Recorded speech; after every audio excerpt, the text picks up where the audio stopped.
الرحمن الرحیم عزیز طلبہ السلام علیکم۔ اللہ پاک آپ کو اپنے حفظ امان میں رکھے۔ سبق کا آغاز کرتے ہیں۔ سبق ہے ہمارا نام دے مالی، مصنف ہے مولوی عبدالحق۔ اردو ادب کا وہ ممتاز نام جنہوں نے اپنی ساری زندگی اردو زبان و ادب کی خدمات کے لیے وقف کر دی۔ ہم ان کی مشہور تصنیف چند ہم اثر میں سے لیے گئے اس اقتباس نام دے مالی کو پڑھ رہے ہیں۔ ہم نے جہاں تک نام دے مالی کو پڑھا، اس کردار کو پڑھا، تو مولوی صاحب نے اس کردار کو بہت خوبصورت انداز میں بیان کیا ہے اور قاری کی دلچسپی اور تجسس کو ابھارا ہے۔ ایک عام سے فرد کی خصوصیات کو بنیاد بنا کر مولوی صاحب نے یہ نقطہ سمجھانے کی کوشش کی ہے کہ انسان کی عظمت اس کے کام سے ہوتی ہے، طبقاتی فرق یا برتری سے نہیں۔ آئیے اب باقاعدہ اپنے سبق کو دیکھتے ہیں۔ میں نے اس بے مثل کارگزاری پر اسے انعام دینا چاہا۔ بے مثل، بے مثال، کارگزاری، کام، تو اس نے لینے سے انکار کر دیا۔ شاید اس کا کہنا ٹھیک تھا کہ اپنے بچوں کو کے پالنے پوسنے میں کوئی انعام کا مستحق نہیں ہوتا، مستحق، حقدار۔ کیسی ہی تنگی ترشی ہو، وہ ہر حال میں کرنا ہی پڑتا ہے۔ تنگی ترشی، تنگ دستی یا تنگی یا غربت و افلاس بھی ہم لوگ اس کو کہہ سکتے ہیں۔ یعنی یہاں پر مولوی صاحب نے جو نقطہ اٹھایا ہے وہ یہ ہے کہ وہ بندہ اتنا بے غرض تھا، اسے کسی انعام کا لالچ نہیں تھا، اسے اپنے کام سے عشق تھا، لیکن مولوی صاحب اس کے کام سے اتنا متاثر تھے کہ انہوں نے اس کو اس بے مثال کام پر انعام دینا چاہا، تو اس نے انعام لینے سے ہی انکار کر دیا، کیونکہ اس کا نقطہ نظر یہ تھا کہ انسان اپنی اولاد کو پالتا ہے، پوستا ہے، پروان چڑھاتا ہے، اس کی تربیت کرتا ہے، اس کی تعلیم کے اخراجات برداشت کرتا ہے، تو یہ سب کام اس لیے کرتا ہے کہ اسے یہ کام کرنے ہیں۔ کیسے ہی حالات کیوں نہ ہو، غربت ہو، افلاس ہو، تنگی ہو، وہ ہر حال میں ان کاموں کو انجام دینا پڑتا ہے۔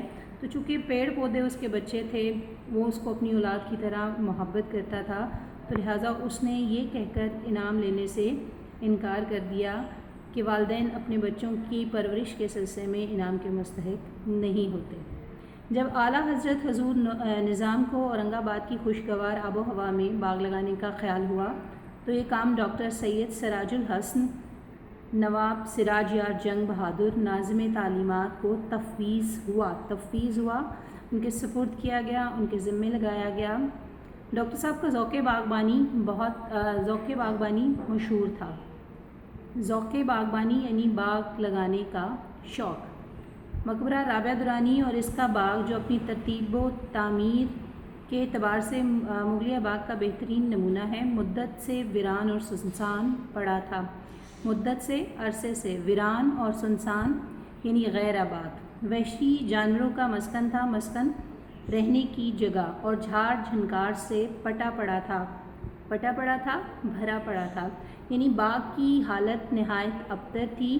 اس کو باغ نہیں کہا جا سکتا تھا، بلکہ یہ وحشی جانوروں کا مسکن اور جھاڑ جھنکار سے بھرا ہوا تھا۔ آج ڈاکٹر صاحب کی بدولت سرسبز و شاداب اور آباد نظر آتا ہے۔ اب دور دور سے لوگ اسے دیکھنے کے لیے آتے اور سیر و تفریح سے محظوظ ہوتے ہیں۔ ڈاکٹر صاحب کو آدمی پرکھنے میں بھی کمال تھا، پرکھنے، جانچنے، کمال، مہارت۔ وہ نامدیو کے بڑے قدردان تھے، قدر کرنے والے۔ اسے مقبرے سے شاہی باغ میں لے گئے۔ شاہی باغ آخر شاہی باغ تھا۔ کئی نگرانے کار، کام کی نگرانی کرنے والے، بیسیوں مالی یعنی بہت زیادہ مالی، اور مالی بھی کیسے، ٹوکیو سے جاپانی، تہران سے ایرانی اور شام سے شامی آئے تھے۔ یعنی دنیا بھر سے فن باغبانی میں مہارت رکھنے والے جو لوگ تھے، وہ اس شاہی باغ کے اندر موجود تھے۔ ان کے بڑے ٹھاٹ، شان و شوکت۔ یہ ڈاکٹر صاحب کی اپج تھی۔ اپج ایسی بات جو پہلے کسی کو نہ سوچی ہو۔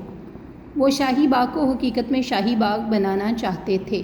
یہاں بھی نامدیو کا وہی رنگ تھا۔ اس نے نہ فن باغبانی کی کہیں سے تعلیم پائی تھی اور نہ ہی اس کے پاس کوئی سند یا ڈپلومہ تھا، البتہ کام کی دھن تھی، لگن۔